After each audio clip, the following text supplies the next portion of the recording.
Hello বন্ধুরা, কেমন আছো তোমরা সবাই? চলে এসেছি আমি তোমাদের সাথে আজকের আরও একটি নতুন ভিডিও নিয়ে। গত ২ দিন ধরে আমি ব্যস্ত থাকার কারণে তোমাদের সাথে কোনো রকম ভিডিও শেয়ার করতে পারছিলাম না। তাই ভাবলাম আজকে এই ভিডিওটা ঝটপট করে তোমাদের সাথে শেয়ার করি। আর আজকে আমি আর অনির্বাণ আবারও একসাথে চলে গেছিলাম আইবুড়ো ভাত খেতে। আর এটা হচ্ছে সুস্মিতা আর বিশালদের বাড়িতে। আমরা চলে গেছিলাম আজকের আইবুড়ো ভাত খেতে। যদিও বা সময়ের অভাবে আমি ভিডিওটা তোমাদের সাথে এতদিন শেয়ার করতে পারিনি। তোমরা এই আইবুড়ো ভাতের ছোট, ছোট ভিডিও দেখেছো, কিন্তু পুরো ভিডিওটা আমি আজকে তোমাদের সাথে শেয়ার করব। আর এটা হচ্ছে সুস্মিতা আর বিশালদার ছেলে তুনু। আর তুনুকে গিয়ে আমি একটু আদর করছিলাম, ওনা ভীষণ কিউট। আর এখানে সুস্মিতা কত ভালো, ভালো খাবার বানাচ্ছিল। আর এখানেও বানিয়েছিল হচ্ছে ফ্রাইড রাইস। আর ওর হাতের ফ্রাইড রাইস খেতে আমার খুব ভালো লাগে। ও ফ্রাইড রাইসটা খুব ভালো বানায়।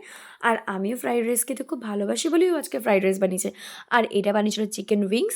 আর এখানে বানানো হচ্ছিল চিকেন মাঞ্চুরিয়ান, যেটা এখনো বানানো হয়নি। চিকেনটা ম্যারিনেট করে রেখেছে। আজকে সুস্মিতা ঠিক করেছিল যে সমস্ত কিছু চাইনিজের উপর বানাবে। আর এখানে ভাই মোমো বানাবে, তাই মোমো ডোটা রেডি করছিল। আর মোমো খেতে যেহেতু আমি খুব ভালোবাসি আর মোমোটা বানাতেও আমি খুব ভালোবাসি, সেই কারণে আমি ভাইকে বললাম যে দে, আমি একটু তোকে হেল্প করে দিই। আর এদিকে অনির্বাণ দাঁড়িয়ে ছিল, আর এখানে বিশালদা বসে বসে সব ফুলের পাপড়িগুলোকে ছিঁড়ছিল, কারণ কি সুন্দর করে সাজাবে সেই জন্য।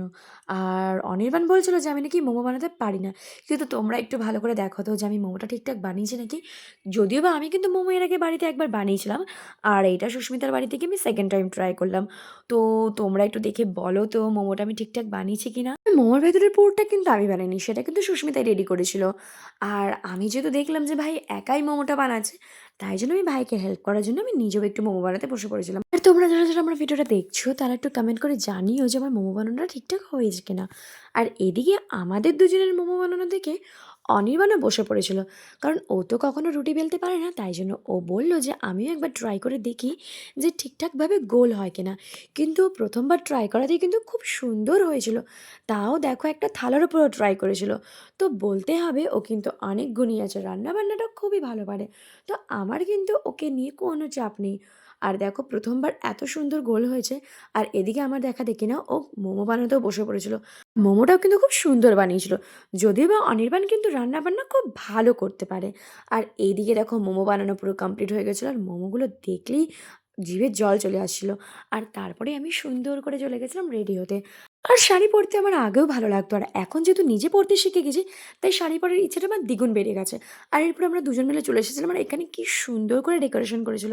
আর এই পুরো ডেকোরেশনটা করেছিল হচ্ছে বিশালদার নিজের হাতে।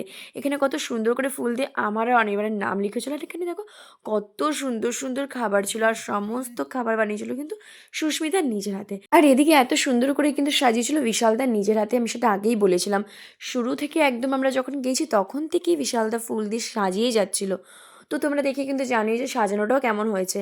আর এইদিকে দেখো আমি খেতে বসেই প্রথমে কিন্তু আগে মোমোটাই ট্রাই করেছি, কারণ মোমো খেতে তো আমার ভীষণ ভালো লাগে। আর স্বাদে তো আরও কত কিছু খাবার ছিল। এত টেস্টি টেস্টি খাবার ছিল, কোনটা যে আমি আগে খাবো সেটা বুঝতেই পারছিলাম না। তো তোমরা জানিও আমার আইবুড়োভাতের ভিডিওগুলো দেখে তোমাদের সকলে কেমন লাগছে, আর তোমাদের এর মধ্যে কোন মিষ্টিটা কোন খাবারটা প্রিয় সেটা জানিও। আর এখানে এখন আমি বিশালদা আর না না সুস্মিতাকে দুজন মিলে যাবে ইনভাইট না, করে একজন দিচ্ছিলাম। যাবে। যদিও বা ওদেরকে আমি আগেই করে দিয়েছিলাম, তবে এটা আমি আর এখন একজন কার্ড আমার দিয়ে দিক থেকে ইনভাইট যাবে। করছিলাম। সো আমার ভিডিওটা এই পর্যন্তই। আর আমার ভিডিওগুলো দেখে তোমাদের সকলের কেমন লাগছে কমেন্ট করে কিন্তু নিশ্চয়ই জানিও। টাটা।